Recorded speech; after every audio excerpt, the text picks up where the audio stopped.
Next ಎರಡನೇದು ಇನ್ನೊಂದು important question ನೋಡೋಣ.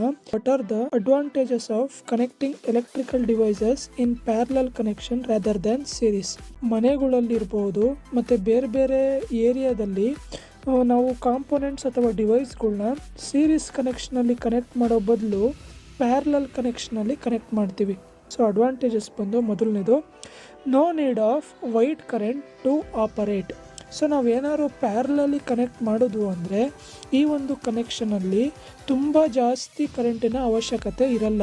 ಅದೇ ಏನಾದ್ರು ನಾವು ಸೀರೀಸಲ್ಲಿ ಕನೆಕ್ಟ್ ಮಾಡೋದು ಅಂದರೆ ಸೊ ಅದರಲ್ಲಿ ಕರೆಂಟಿನ ನೀಡ್ ತುಂಬ ಜಾಸ್ತಿ ಇರುತ್ತೆ. ಎರಡನೇ advantage, minimum net resistance in the parallel connection.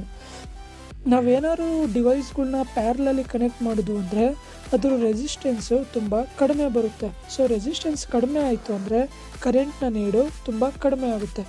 ಅದೇ ಏನಾದ್ರು ನಾವು ಸೀರೀಸಿಗೆ ಕಂಪೇರ್ ಮಾಡಿದ್ರೆ ಸೀರೀಸಲ್ಲಿ ರೆಸಿಸ್ಟೆನ್ಸ್ ತುಂಬ ಜಾಸ್ತಿ, ಹಾಗಾಗಿ ನಾವು ಪ್ಯಾರಲಲ್ಲಿ ಕನೆಕ್ಟ್ ಮಾಡೋಕ್ಕೆ ಇಷ್ಟಪಡ್ತೀವಿ. ನೆಕ್ಸ್ಟ್ ಮೇಜರ್ ಡಿಸ್ಅಡ್ವಾಂಟೇಜ್, ಸೀರೀಸ್ ಕನೆಕ್ಷನಲ್ಲಿ ಒಂದು ಕಾಂಪೋನೆಂಟ್ ಏನಾದ್ರು ಬ್ರೇಕ್ ಆಯಿತು ಅಥವಾ ಫೇಲ್ ಆಯಿತು ಅಂದರೆ ಕಂಪ್ಲೀಟ್ಲಿ ಸರ್ಕ್ಯೂಟ್ ಏನಾಗುತ್ತೆ, ಬ್ರೇಕ್ ಆಗುತ್ತೆ.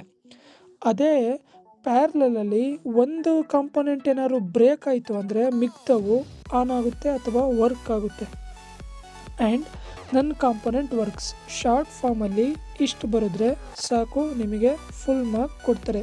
ಈ ಕ್ವಶನ್ ತುಂಬ ಇಂಪಾರ್ಟೆಂಟ್ ಆಗಿದೆ, ನೀವು ಡೆಫಿನೆಟ್ಲಿ ಪ್ರಾಕ್ಟೀಸ್ ಮಾಡಿ. ಇದೇ ರೀತಿ ಕಂಟೆಂಟಿಗೆ ನಮ್ಮ ಚಾನಲ್ನ ಫಾಲೋ ಮಾಡಿ.